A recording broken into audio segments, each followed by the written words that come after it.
నా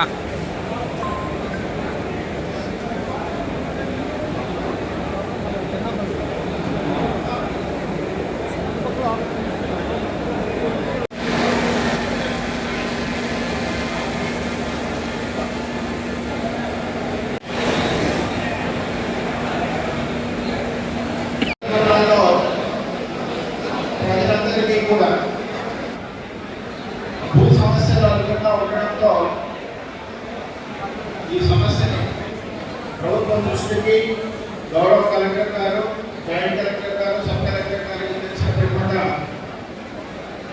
ఈ సమస్యల కోసం పరిష్కారం కోసం ఎక్కువ మంది ఇబ్బందులు పడుతూ కడప లాంటి ప్రాంతాలకు తిరగకుండా మేమే ఇక్కడికి వస్తాం, ఇక్కడికి వచ్చి ఆ సమస్య ఉంటే ఆ సమస్య పరిష్కారం అవుతుందా కాదా, పరిష్కారం అయితే పరిష్కారం చేయడం, పరిష్కారం కాకపోతే ఆ సమస్య పరిష్కారం అయ్యేదానికి కావాల్సినటువంటి సూచనలు సలహాలు రెవెన్యూ సభ్యుల ద్వారా ఇచ్చి భూమి అంటే ఎంతో ప్రాణప్రదంగా భావిస్తూ ఉంటారు.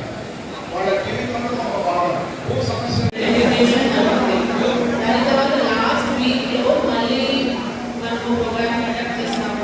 డిస్పోజల్ ఎలా జరిగింది, ఏం జరిగింది, ప్రతి తహసీల్దార్ ఏం చేశారు అని ప్రతి అర్జీకి మనకు డిస్కషన్, ప్రతి అర్జీకి ఫాలో అప్ చేస్తాం.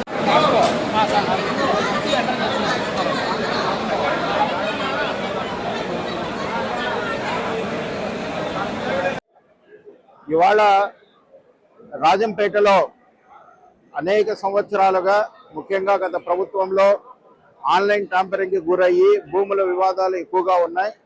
వాటిని పరిష్కరించడానికి ఒకే వేదికను ఏర్పాటు చేసి జిల్లా యంత్రాంగం అంతా ఇక్కడికి విచ్చేసి సమస్య తీసుకొని వస్తే సమస్య ఏ విధంగా పరిష్కారం అవుతుంది, అది రెవెన్యూకి సంబంధించిన పరిష్కారం అయితే కనుక వాళ్ళకి ఇచ్చినటువంటి గడువు లోపల దాన్ని పూర్తి చేయడం, లేకపోతే ఆ సమస్య పరిష్కారానికి కావాల్సినటువంటి చట్టరీత్యా ఉన్నటువంటి సలహాలు ఇవ్వడానికి ఇవాళ ఇక్కడ రాజంపేటలో వేదికను ఏర్పాటు చేయడం జరిగింది.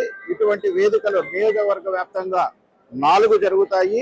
ఈ 4 వివిధ ప్రాంతాల్లో జరుగుతాయి. ఇవాళ మొదట రాజంపేటలో మొదలుపెట్టినాం, తర్వాత ఇంకా 2 చేసిన తర్వాత చివరిది కూడా మళ్ళీ తిరిగి రాజంపేట ప్రాంతంలోనే జరుగుతుంది. ఈ 4 వేదికలకు జిల్లా యంత్రాంగం అంతా ఇక్కడికే వస్తుంది. సత్వర పరిష్కారం, ఎందుకంటే చాలా మంది రెవెన్యూ సమస్యల వల్ల ఇబ్బందులు పడుతూ మధ్యలో దళారులందరూ ఎంటర్ అయ్యి ఎంతో ఇబ్బందులకు గురి చేసేటటువంటి పరిస్థితుల్లో రాజంపేట ప్రజలకి ఇది చాలా ఊరటను కల్పించేటటువంటి ప్రక్రియ.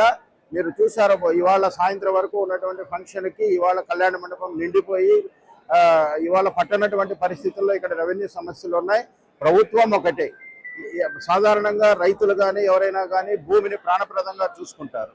ఆ భూమిలో ఇబ్బంది ఉంటే కనుక అలా ఎక్కడో లోటు కనిపిస్తూనే చిన్నాభిన్నమైనటువంటి జీవితాలతో సతమవుతూ ఉంటారు. అటువంటి పరిస్థితి కల్పించకూడదు.